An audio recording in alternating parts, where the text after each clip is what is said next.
Eh bien, bonjour mesdames, bonjour mesdemoiselles, bonjour messieurs. Aujourd'hui, c'est Saint-Alban de nouveau et qui va faire l'objet d'un tout petit reportage. Et bien sûr, là, je suis sur le parvis du château de Saint-Alban, devant cette magnifique porte faite de grès rouge, d'arc rose comme l'on dit, qui avait été récupérée au Rouget.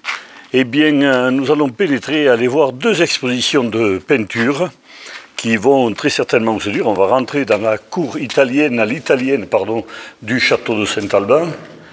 Voilà, première partie, donc cette entrée couverte. Et ensuite, bien sûr, dans cette cour magnifique, qui est maintenant connue et reconnue partout, et surtout par tous les pèlerins qui passent ici, puisque en pénétrant dans cette autre porte, entourée donc d'arc rose, nous avons l'Office du tourisme qui est sur notre droite, voilà, avec notre jolie petite secrétaire qui est là-bas en train de travailler, coucou. Et puis nous allons monter voir l'association Art et Regard qui expose en haut avec une déclinaison de paysages de la Margeride. Bien entendu, lorsque vous venez à Saint-Alban, ici au château, vous avez deux expositions avec entrée gratuite qui sont organisées par l'Office du tourisme en Gévaudan, donc qui vous invite à venir. Là, on prend cet escalier de granit pour accéder aux salles. Oh, je crois que très bientôt, enfin, du moins on espère que le château va faire l'objet de quelques rénovations. Regardez un petit peu ce sol qui date de je ne sais quel siècle, qui vous accueille dans cette grande salle qui a été préparée pour des expositions. Voilà, alors on est à l'exposition Art et Regard. Art et Regard, ce sont plusieurs peintres qui exposent. Voilà, donc vous avez les choses. Ici, c'est Daniel Dupoiseau qui expose ses tableaux et qui fait partie donc de cette association Art et Regard. Hein, vous voyez la nature dans tous ses états. Là, on est censé être sur l'Aubrac, un petit matin en Margeride. Johan Adjé, qui lui est un peu plus méridional pour la première partie de sa photo. Voilà, alors Johan, lui, est artiste peintre, il fait des fresques et des trompe-l'œil. Vous avez leurs coordonnées donc, qui sont sur les tableaux également. Voilà, un petit air coquin également à la mer. Un taureau de l'Aubrac, amoureux d'artistes, peut-être Jean-Paul Belmondo ou autre. Un château, et puis on passe à Michel Pradier. Voilà, Michel Pradier qui expose également de très beaux tableaux. J'espère que ça vous plaît, que ça vous donne envie de venir. Regardez un petit peu cette exposition, il ne manque pas de tableaux, et puis on en verra une autre également après, dans cette grande halle qui expose tout l'été, et chaque année, l'Office du tourisme Margeride et Gévaudan fait des expositions d'art, de tableaux, souvent de Jean Ducouet. Alors là, c'est notre ami, alors il est très timide, mais c'est Jean-Louis Delcros. Alors Jean-Louis ne veut pas qu'on parle de lui, et pourtant, regardez-moi la finesse de ces tableaux. Voilà, c'est lui et son épouse qui sont en train de monter leurs escaliers pour aller se coucher. Voilà, Jean-Louis, non, mais c'est quelqu'un qui a un talent énorme. Et alors moi, il m'a fait un plaisir énorme, Jean-Louis. Et vous allez le découvrir dans quelques instants. Ah, on va y arriver.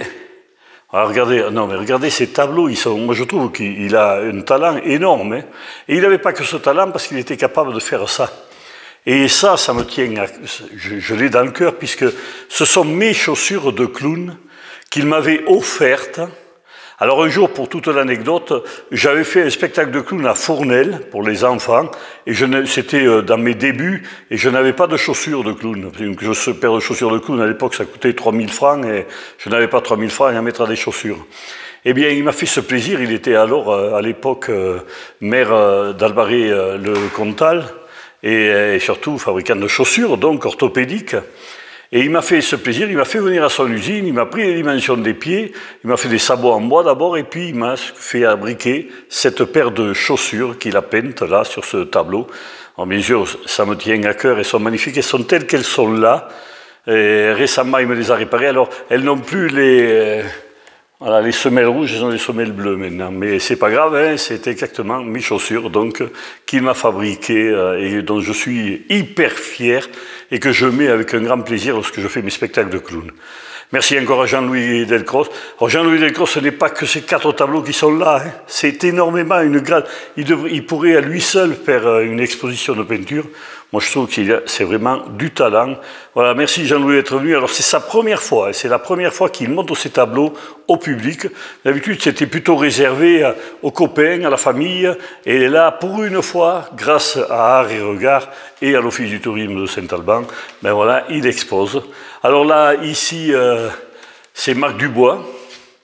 Marc Dubois qu'on connaît, qui est de Saint-Chély également, hein, enfin qui est de par là-bas, voilà, et qui a un coup de crayon différent peut-être des autres peintres.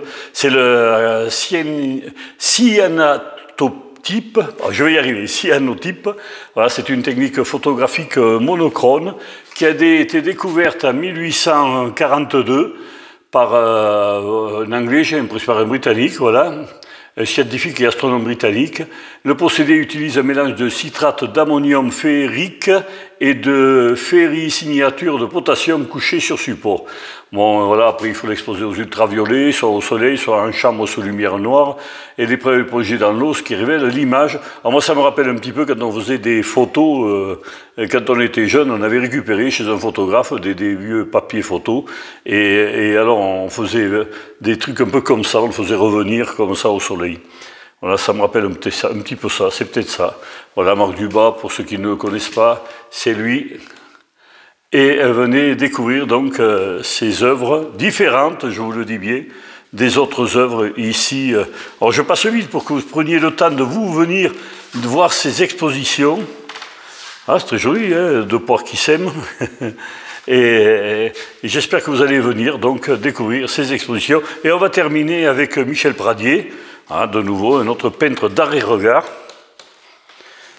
qui a beaucoup de talent aussi. Et puis lui, il nous a peint plutôt l'hiver, plutôt l'Aubrac, une magnifique rivière avec du granit dedans.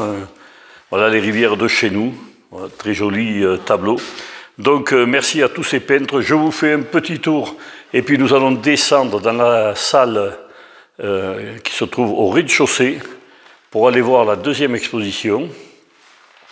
Alors vous pouvez venir parce que je pense qu'ils vont rester quelques temps, je vais vous le dire dans quelques instants, mais voilà, on va redescendre. Alors si on passait ces portes, vous voyez, du château, vous pouvez les voir à travers un film que j'avais fait il y a quelques années, qui est sur YouTube, sur la page Pot de Poète de YouTube. Vous retrouverez tout l'intérieur du château. J'avais filmé à l'époque, j'avais pu rentrer et filmer, c'était bien avant bah, c'était à l'époque où encore l'Office du tourisme avait les clés. Bon. Hein, vous voyez de nouveau un sol très ancien en arc rose, mélangé à ces marches énormes de granit. Hein. On descend. Donc cette exposition qui est là, vous allez pouvoir du 5 au 4 novembre, donc jusqu'au 4 novembre, vous allez pouvoir venir la découvrir au château. Bien, allez, on retourne alors en face l'entrée de l'Office du tourisme ici. Bien, nous avons une autre salle d'exposition. Et là, c'est Noël Guigon qui du 5 au 4 novembre de nouveau expose ses œuvres. Hein, et l'entrée est bien sûr gratuite, peinture différente, tout à fait différente, hein, tout quoi que vous fassiez. Mais, un joli four là, avec les dames de l'époque en train d'amener les choses à cuire, le pain ou autre. La Tour des Ducs, je pense. Les Ducs, ce petit village de Margeride. Alors là, ça discute dur. Est-ce que c'est dans un café ah, non, il a été fort là. Ah, donc très très beau. Ah, il y a de quoi voir, hein, c'est superbe. Hein. Regardez. À sa manière, donc, les poules beaux. Moi, j'aurais dit les plus beaux. Je vous rappelle que ces tableaux ici sont à vendre, hein, donc tous ces poules beaux. Si vous voulez un petit souvenir en passant. Et il y a toute une autre salle en continu qui expose également. Alors là, ce sont des voitures. Un amoureux de la voiture de course, j'ai l'impression. La FE4, la 3, la Ferrari, la 330 P4. Wow. Et puis de jolies peintures sur du bois, sur des plaques de bois. Bon, j'espère que je n'aurai pas trop dit de bêtises. On retrouve bien sûr notre ami Charlot. La sorcière, là, je ne sais pas trop, ouais, mais ça fume dur, la mémé. Le berger, l'Ufumaire. Et on va terminer avec ce magnifique tableau ici de ce tigre en colère. Et je vous rappelle, n'hésitez pas, venez, les entrées sont gratuites. Quand vous venez à Saint-Alban, vous faites deux choses, vous visitez le château. Vous allez également à notre Scénovision en bas et vous venez voir, découvrir ces deux expositions photos jusqu'au 4 novembre. Allez, je vous laisse et je vous souhaite une bonne journée à tous, une bonne balade si vous venez nous voir ici à Saint-Alban, le plus beau pays de la Margerie, d'après, avec Saint-Chély, on va dire. Allez, on pourrait presque rajouter le Malzieu. Salut à tous!